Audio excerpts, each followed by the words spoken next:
Hey everyone, welcome back to Corporate Decoder. Today, Visa Communications Incorporated just filed its annual report, and I am seeing some interesting trends in how they manage their employee savings plan. Quick note, this is not financial advice, just my take on public filings for educational purposes. This filing gives us a peek behind the curtain at the Verizon savings and security plan for West Region hourly employees, showing us how employee money is being invested and managed. So first up, we have the report from their auditors, Mitchell and Titus LLP. They seem to be giving the financial statements a clean bill of health, saying everything is presented fairly. They've been the plan's auditor since 2002, which suggests a stable relationship. The audit looked at the financial statements for the year ended the 31st of December 2025, and they confirmed that the numbers presented are in line with what is generally accepted in the United States for accounting. They also mentioned their audit procedures focused on assessing risks of material misstatement, whether due to error or fraud, which is pretty standard for any financial audit. Now, let's dive into the numbers themselves, specifically the statements of net assets available for benefits. As of the 31st of December 2025, the total investments in the plan were around $323.4 million, which is a bit higher than the $313.2 million reported at the end of 2024. This shows a healthy increase in the total value managed within the plan. The biggest chunk of this is the plan's interest in the Verizon Master Savings Trust, which grew from about $291.9 million in 2024 to over $303.2 million in 2025.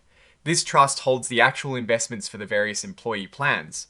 On top of that, notes receivable from participants, which are basically employee loans taken from their retirement accounts, decreased slightly from about $4.3 million in 2024 to $3.9 million in 2025. So overall, the net assets available for benefits grew from roughly $317.5 million in 2024 to over $327.3 million in 2025. A solid increase. Looking at how these assets changed during 2025, we see a net increase of about $9.8 million.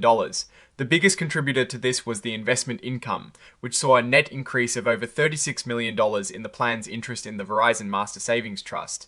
That is a really positive sign, showing that the investments within the Master Trust are growing.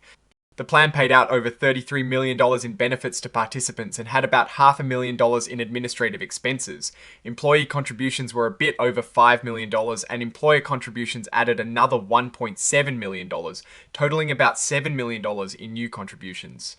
So, the growth in investment income significantly outpaced the contributions, which is usually a good sign for the overall health of the plan's investments. Now, let's get into the notes which explain all the details behind these numbers. The plan is called the Verizon Savings and Security Plan for West Region hourly employees. It is a defined contribution plan, meaning employees and the company contribute to individual accounts, and the final benefit depends on how much is contributed and how the investments perform. They've got eligibility rules for employees where they can make before, tax after tax, or Roth 401k contributions.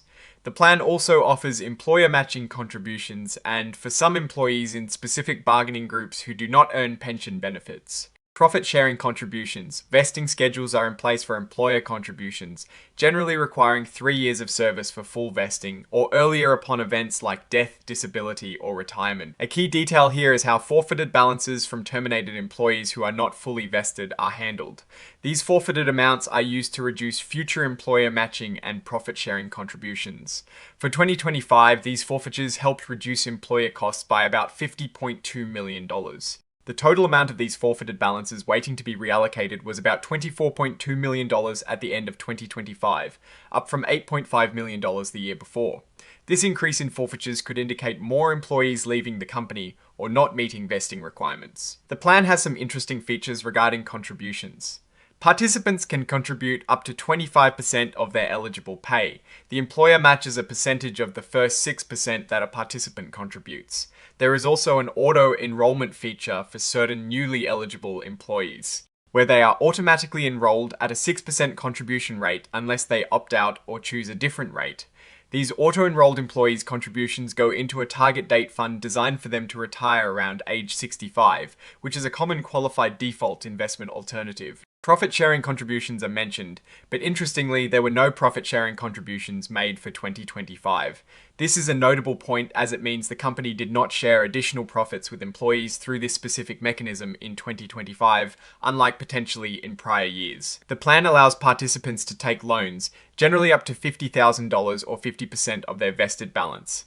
These loans come with interest rates that varied between 3.25% and 9.50% in 2025 and 2024.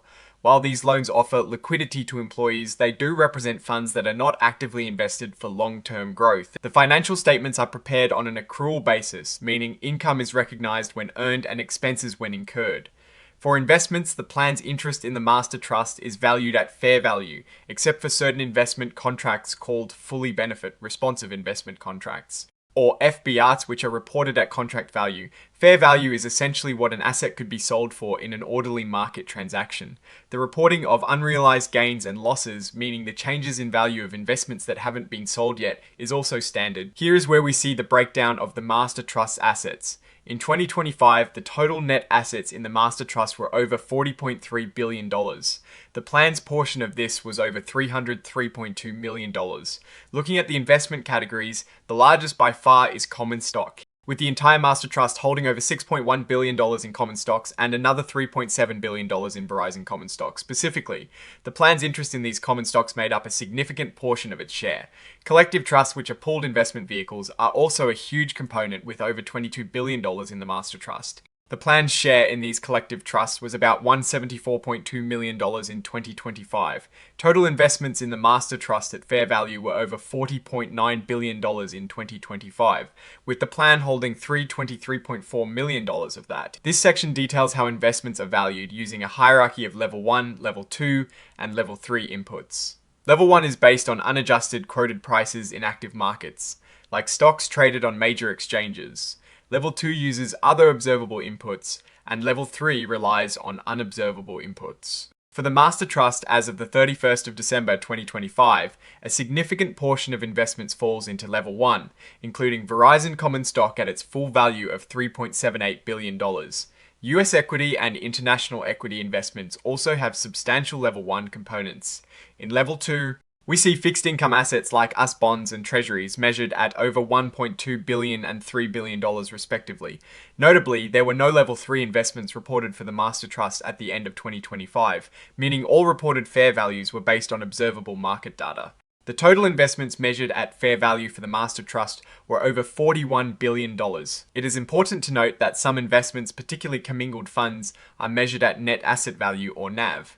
These are not tiered within the fair value hierarchy but are presented separately. For 2025, investments measured at NAV totaled over $24.7 billion for the master trust. This table shows the redemption terms for investments valued at NAV. For many of these, like US equity securities, international equity, and cash equivalents, redemption is daily. This means participants can, in theory, move their money out of these investments on any given day. This indicates a high level of liquidity for the majority of the plan's assets. The master trust uses derivatives like futures, swaps, and options. These are complex financial instruments that can be used for hedging or to gain market exposure. But they also carry leverage risk. The report states the gross notional value of these derivative instruments was $5.6 billion in 2025. While this sounds like a lot, it is not the actual value at risk, but rather the underlying amount the contract is based on. The fair value of these derivative assets was over $50 million, and liabilities were around $9.6 million. The overall gains from derivatives for 2025 were about $31.7 million. The master trust engages in securities lending. Essentially, they lend out some of the securities they hold to other institutions. In return, they receive collateral, usually cash or other securities, to protect against potential losses if the borrower defaults. For 2025, the total value of securities on loan was close to $957 million, with collateral assets and liabilities each around $987 million. This collateral is typically over 100% of the value of the loan securities, providing a cushion. The fees earned from these lending activities were about $2.5 million in 2025. Contributing to the overall investment income. Here we see that the master trust holds fully benefit responsive investment contracts, or FB bricks. These are essentially insurance or bank contracts designed to provide a guaranteed rate of return, ensuring the value does not fall below zero. The contract value of these FBRs was sizable, over $630 million in 2025 and over $638 million in 2024. The plan's share of this was about $20.2 million in 2025.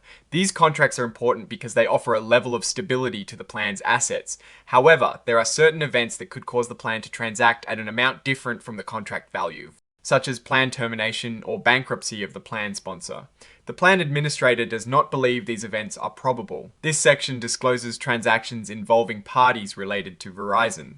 For instance, Vinco, an indirect subsidiary of Verizon, acts as an investment advisor for some funds and is reimbursed for expenses. Investments managed by BNI as custodian and Fidelity as trustee are also noted. Importantly, the plan allows investment in Verizon common stock through a unitized fund, which is a related party transaction. All these are qualified as exempt from prohibited transaction rules under ERISA. The IRS has determined that the plan and its trust are designed to meet applicable tax laws, and the plan administrator believes it is operating in compliance.